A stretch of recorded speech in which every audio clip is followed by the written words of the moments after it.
ఇక లైవ్లో చూస్తే ఒక టాస్క్ అయితే జరిగింది. ఎవరెవరికి అంటే రీతు చౌదరికి, కళ్యాణ్కి అండ్ భరణి గారికి. వీళ్ళ ముగ్గురికి అయితే ఒక టాస్క్ జరుగుద్ది. అది ఏం టాస్క్ అంటే కలర్ఫుల్ అండ్ పవర్ఫుల్. అయితే ఈ టాస్క్ ఏంటంటే 3 కలర్స్ ప్లేట్స్ అయితే ఇస్తారు. ఒక్కొక్కరు ఒక్కొక్క కలర్ని ఎంచుకోవాలి.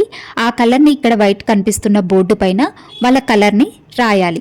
ఎవరి కలర్ అయితే ఆ బోర్డు పైన ఎక్కువగా కనిపిస్తుందో, ఎవరి కలర్ అయితే ఎక్కువగా ఉంటుందో ఆ టాస్క్లో విన్ అయితే అవుతారు. ఇక కళ్యాణ్ వచ్చేసి రెడ్ కలర్ తీసుకుంటాడు, రీతు చౌదరి ఎల్లో కలర్ తీసుకుంటుంది, భరణి గారు వచ్చేసి బ్లూ కలర్ తీసుకుంటారు. ఇక్కడ చూస్తున్నారు కదా బోర్డుకి అలా కలర్ని అయితే రాయాల్సి ఉంటుంది. ఇక ఎవరి కలర్ అయితే తిక్కుగా ఎక్కువగా కనిపిస్తూ ఉంటుందో వాళ్ళు ఈ టాస్క్లో విన్ను. అయితే ఈ టాస్క్కి సంచాలక్గా తనుజ చేస్తుంది.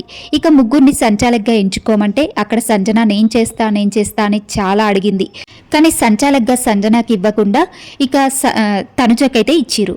ఇక తనుజకి టఫ్ అయిపోయింది ఎవరు విన్ అవుతారో చెప్పడానికి. ఎందుకంటే ఆ కలరు బాగా డార్క్గా ఉండేసరికి ఏ కలర్ ఎక్కువగా ఉందో ఆమెకి చాలాసేపు అర్థం కాలేదు.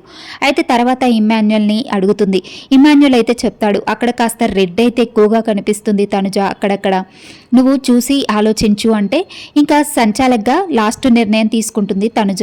ఇక ఈ టాస్క్లో విన్ అయింది ఎవరు అనంటే కళ్యాణ్ రెడ్ కలరు చాలా ఉంది బోర్డు పైన, ఎక్కువగా రెడ్ కలర్ కనిపిస్తుంది కాబట్టి ఇంకా ఫైనల్గా రెడ్ కాబట్టి ఇక కళ్యాణ్ అయితే విన్ అయిపోయిండు. ఇక కళ్యాణ్ అయితే తర్వాత ఎవరితో ఆడతాడు అనేది ఇంకా తర్వాత అప్డేట్ అయితే మనకి వస్తుంది. ఇక ఈ టాస్క్లో కళ్యాణ్ విన్ అయిపోయిండు, రీతు చౌదరి భరణి గారైతే అవుట్ అయిపోతారు ఈ రేస్ నుంచి.